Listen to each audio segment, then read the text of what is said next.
सतगुरु भगवान की जय। तो ये कबीर साहब का अनमोल शब्द है, ये अनमोल दोहे हैं और उसी का एक अंग है अथ भक्ति का अंग। तो कबीर साहब ने बताया कि कैसे भक्ति करना है, कैसे हमें इस काल के जाल से निकल के सतलोक जाना है, उसका पूरा विधि विधान है, पूरी मंत्र है, पूरी साधना है। तो वो साधना के बारे में सतगुरु बता रहे हमें। कहते हैं कबीर हरि की भक्ति कर, तज बिसिया रस चोज, वो बार बार नहीं पाइए मानुष जन्म की मौज। अब कबीर साहब कह रहे हैं बेटा अब तो उस भगवान की भक्ति कर ले जहाँ तुझे जाना है, वहाँ से फिर कहते हैं लग 84 योनियाँ नहीं भोगना है, एक बार जाने के बाद फिर इस काल के जाल में नहीं आना है। उस पूर्ण ब्रह्म परमेश्वर सत कबीर भगवान की भक्ति कर ले अब तो। और तज विषया रस भोग, जे विषय वासना छोड़ दे, काम क्रोध लोभ मोह अहंकार करना आप छोड़ दे, अब समय आ गया चलने का। तो बार बार नहीं पाइए, और ये बार बार नहीं मिलता है मानुष जन्म की मौज। कहते हैं मानुष जन्म दुर्लभ है, ये मिले ना बारंबार, और तरबर से पत्ता टूट गए फिर बहुत न लगता डार। फिर असंख्य युगों तक पछताना पड़ेगा कि काश हम मनुष्य जीवन में भक्ति कर लेते और मोक्ष प्राप्त कर लेते। कहते हैं सुर नर मुनि जन 33 करोड़ी, ये भी बंधे सब काल भगवान की डोरी जी, काल ब्रह्म की डोरी में बंधे हैं। और कहते हैं देवता भी इस देही को तरसें, मानव जीवन को देवता भी तरस रहे हैं कि क्योंकि पूर्ण मोक्ष इसी मानव शरीर में होता है। कहते हैं कबीर हरि की भक्ति बिन धृग जीवन संसार, और धुआं कैसा धौलहर जात न लावे बार। कि कहते हैं बिना हरि की, बिना भक्ति की, बिना सतगुरु की भक्ति की ये जीवन तेरा बेकार है, धिक्कार है ऐसे जीवन पर। और धुआं कैसा धौल हरा जात न लावे बार, ये धुआं जैसा उड़ जाएगा, एक दिन नष्ट हो जाएगा, इसका कोई मोल नहीं है। कहती हैं कबीर भक्ति भाव भादो नदी, सभी चले गहराए, और सरिता सोई जानिए जो जेठ मास ठहराए। कहते हैं भक्ति तो बहुत करते हैं, लेकिन इस पर टिकना ये भादों की नदी जैसा है। कहते कि जब बरसात होती है तो भादों में सारी नदियाँ उफान पर चलती हैं, लेकिन जब जून का महीना आता है तो सारी नदियाँ सूख जाती हैं। तो कहती हैं भक्ति भाव भादो नदी, और सभी चले गहराए, गहरी होकर चलती हैं। और सरिता सोई जानिए जो जेठ मास ठहरा है, जो जेठ का महीना आता है, सूखा का महीना आता है, उसमें जो नदी बहती है वो मानो। तो भगत विपरीत परिस्थिति में जो भक्ति करता है, जो विपरीत समय में भी अपने सतगुरु को नहीं छोड़ता है, सतगुरु के चरणों में बड़ा रहता है, सतगुरु की पूरी साधना भक्ति बुद्धि दंडवत प्रणाम करता है, तो वो है भगत। कहते हैं कबीर हर्ष बड़ाई देख के भक्ति करे संसार, और जब देखे कुछ हीनता और गुण धरे गवार। कबीर साहब कह रहे हर्ष बड़ाई देख के भक्ति करे, हर्ष और बड़ाई तो देख के दुनियादारी सारी दुनिया भक्ति करती है। जहाँ स्वार्थ होता है उसी के पीछे लग लेती है, जहाँ देख लेता है सम्मान देखता है, जहाँ ताम झाम देखता है, जहाँ गुरु की मौज देखता है उसी गुरु के पीछे लाग लेता है। कि तो हरस बड़ाई देख के भक्ति करे संसार, और जब देखे कुछ हीनता अवगुण धरे गवार। कहती है जब थोड़ा सा परीक्षा का समय आता है तो उसके मन में हीनता आ जाती है, अवगुण आ जाते हैं, अपने गुरु के प्रति मलिनता आ जाती है, तो कहते हैं ऐसा नहीं चलेगा इस भक्ति मार्ग में। कभी जब लग नाता जगत का तब लग भक्ति ना होए। स्पष्ट कर दिया कि जब तक आपका जगत का नाता है, आप जगत की क्रियाओं में लीन हैं, जब तक आपको जगत कि सब कुछ अच्छा लगता है, आपको जगत में रंगे बसे हैं, आप जगत में आपका नाता है, तब तक भक्ति ना होए। भक्ति हो ही नहीं सकती है पर जब तक। अब भक्ति कब होगी?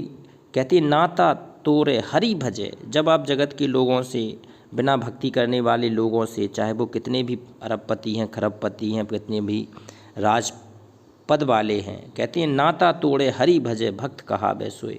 जब उन कहते हैं भक्तिहीन प्राणियों से आपका नाता अलग हो जाएगा, आप उनसे थोड़ा अलग हो जाएंगे वैचारिक रूप से, तो कहती है नाता तोड़े हरि भजे, और वो भगवान को भजेगा, भक्त कहा बै सोए, वो भगत कहाएगा। कबीर भक्ति बीज बिन से नहीं आए परे सो झोल, और कंचन जो बिष्टा पड़े घटे न ताको मोल। कबीर साहब कहती है बेटा भक्ति बीज बिन से नहीं, अगर आपके अंदर भक्ति का बीज है तो वो नष्ट नहीं हो सकता है। आए परे सो झोल, कितने भी सौ झोल आ जाएं, कितने भी उसके ऊपर कितनी भी परेशानियां आ जाएं, कितने भी उसके ऊपर संकट आ जाएं, वो डगमग नहीं हो सकता है भक्ति मार्ग से। सतगुरु की भक्ति से, कबीर की भक्ति से, सत कबीर भगवान की भक्ति से वो अलग नहीं हो सकता है। और कंचन जो बिष्टा पर है, कबीर साहब कह रहे हैं जो कंचन है, सोना है, अगर वो कहती है बिष्टा में पड़ जाए, लैट्रिन में भी पड़ जाए, तो कहती हैं घटे ना ताको मोल, उसका मोल कम नहीं होता है, क्योंकि उसको लैट्रिन से साफ करके फिर जा कितना हो जाता है उसका पूरा का पूरा दाम। इसी प्रकार जो भगत है वो कितना भी उसके ऊपर कीचड़ उखाल दो, कितना भी उसको बदनाम कर दे कोई, लेकिन भगवान की नज़र में उसका मोल अमूल्य है। कभी जल जो प्यारा माछली, लोभी प्यारा दाम, और माता प्यारा बालका, भक्त प्यारा राम। आहा देखो, चरण धरत चिंता करत चितवत चारा और, सुबरन खो खोजत फिरे कभी व्यवचारी चोर। कहते हैं जो जिसकी शरणा बसे उसी को उसकी लाज, और जल से हो मछली चढ़ जाती बह जाती गजराज। तो कहते हैं जल को जो प्यारी मछली है, मछली जल के बिना नहीं रह सकती, और लोभी बिना दाम के नहीं रह सकता, वो एक एक चौनी चौनी जोड़ेगा वो। और माता पिता का बालक प्यारा होता है, सबसे प्रिय होता है बालक, और भक्त को प्यारा भगवान राम, पूर्ण भगवान राम, सतगुरु भगवान राम, तो उसको वो प्यारा होता है, वो उसके बिना नहीं रह सकता है। कहते हैं प्रेम बिना जो भक्ति है, सो निज डिम्ब विचार, और उदर भरण के कारण जन्म गवावे सार। कहती प्रेम बिना जो भक्ति है, सो निज डिम्ब विचार। कहती बिना प्रेम नहीं मिल सकता भगवान, 2.5 अक्षर प्रेम का पढ़े सुपंडित होए। तो प्रेम बिना जो भक्ति होती नहीं है, बिना प्रेम की कोई आपका होता ही नहीं है, बिना समर्पण के आपका कोई हो ही नहीं सकता। तो जब तक आप सतगुरु को समर्पण नहीं करेंगे तो आपको सतगुरु नहीं मिलेगा, ज्ञान नहीं देगा, पूर्ण मोक्ष वाले शब्द नहीं देगा, शब्द का भेद नहीं बताएगा, अजप्पा जाप 2 अक्षर का भेद बताएगा ही नहीं वो। प्रेम बिना जो भक्ति है, सो निज डिम्ब विचार, और उदर भरण के कारण जन्म गवावे सार। कहते जो उदर पेट भरने के लिए इधर उधर भटकता है, भक्ति नहीं कर रहा है, तो उसका तो जन्म गवावे सार। कहती कबीर भक्ति बेस बहु अंतरा, जैसे धरनी आकाश, और भगत सुमेर भगवंत को भेष जगत की आस।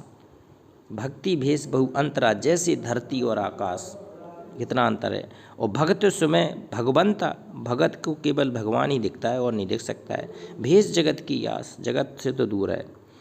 कबीर भक्ति पदारथ जब मिलें तब प्रभु होए सहाय, और प्रेम प्रीति की भक्ति जो पूर्ण भाग मिलाए। कहती हैं प्रेम और ये सतगुरु की भक्ति पूरे भाग से मिलती है, जो आज मिली है कबीर साहब। कहते कबीर भक्ति द्वारा साकड़ा, राई 10 में भाव, और मन तो मैंगल होए रहा, क्यों करे होए समाये। भक्ति द्वारा भोंकला सुमर सुमर समाये, और मन का तो मैदा किया, और निर्भय आए जाए। कबीर भक्ति दोहेली राम की, नहीं कायर का काम। ये कायर का काम नहीं है कबीर की भक्ति करना। 19 परे ही निर्धार को, 8 पहर संग्राम। यहाँ तो भैया 8 पैर में 24 घंटे होते हैं।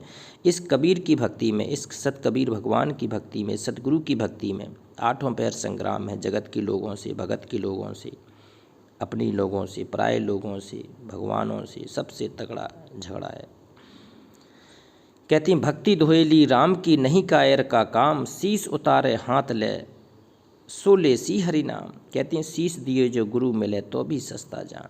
इतनी अटूट भक्ति है ये कबीर भगवान की, क्योंकि ये मोक्ष की भक्ति है, ये काल के जाल से निकलने की भक्ति है। भक्ति दोहेली राम की, जैसे खांडे धार, और डिगमिग सो गिर पड़े निहचल उतरे पार। कहते हैं जो तलवार की धार है, सूली ऊपर सेज पिया की, अगर सूली के ऊपर उसका पिया बैठा है और उस प्रियतम को मिलने जाना है, तो वही धार है सतगुरु से मिलने की। भाई सूली के ऊपर है धार। कामी क्रोधी लालची, इनसे भक्ति न होए, भक्ति करे कोई सूरमा, जात वर्ण कुल खोए। तो भैया कामी हो, क्रोधी या लालची, ये तो भगत हो ही नहीं सकते। सूरमा चाहिए, जो जाति खो देगा, वर्ण खो देगा, अपना कुल भी त्याग देगा, वो चाहिए भगत कबीर साहब को। कभी जब लग भक्ति सह कामना, तब लग निष्फल सेव, और कह कबीर बे क्यों मिले निष्कामी निज देव। कहते हैं जब लग भक्ति की सहकामना होगी कि मुझे ये मिल जाए, मुझे संसार का ये चीज़ मिल जाए, राज मिल जाए, पाठ मिल जाए, धन मिल जाए, बच्चे मिल जाए, दौलत मिल जाए, सुंदर पत्नी मिल जाए, जब तक तो ये तेरी भक्ति बेकार है, निष्फल है। और कह कबीर बे क्यों मिले निष्कामी निज देव। कबीर भक्ति निसैनी मुक्ति की, और संत सड़े सब धाये, और निज जिन मन आलस किया जन्म जन्म जहड़ाए। कहते हैं भक्ति नसैनी मुक्ति कीजिए। नसैनी है भक्ति, जो कहते हैं सतनाम है, अजप्पा जाप है, सार शब्द का भेद कबीर साहब ने अपने ग्रंथ में बताया है। ये मूल जड़ी हैं, ये नसैनी है चढ़ने की सतलोक। और संत चढ़े निजधार, और जिन जिन मन आलस किया जन्म, जिनने भी आलस किया उसका जन्म जेहड़ाए, उसका व्यर्थ है उसका जीवन पूरा का पूरा। तो ये कबीर साहब के अंग चल रहे हैं, ये अनमोल अंग हैं, ये सतगुरु कबीर साहब के द्वारा लिखित हैं, ये पूर्ण ब्रह्म परमेश्वर के द्वारा लिखित हैं, उन्होंने बोले हैं, ये हमारे काम के हैं। अगला वीडियो बनेगा अथ दासातन का अंग। दासातन का अंग अगर आपको समझ में आ गया, आपके हृदय में समा गया, तो आपको सतलोक जाने से कोई नहीं रोक पाएगा। ऐसा विधान है कबीर का, दास बनना पड़ेगा पहले। तो एक बार जयकारा लगाते हैं पूर्ण ब्रह्म परमेश्वर अविनाशी राम, सत कबीर भगवान की जय।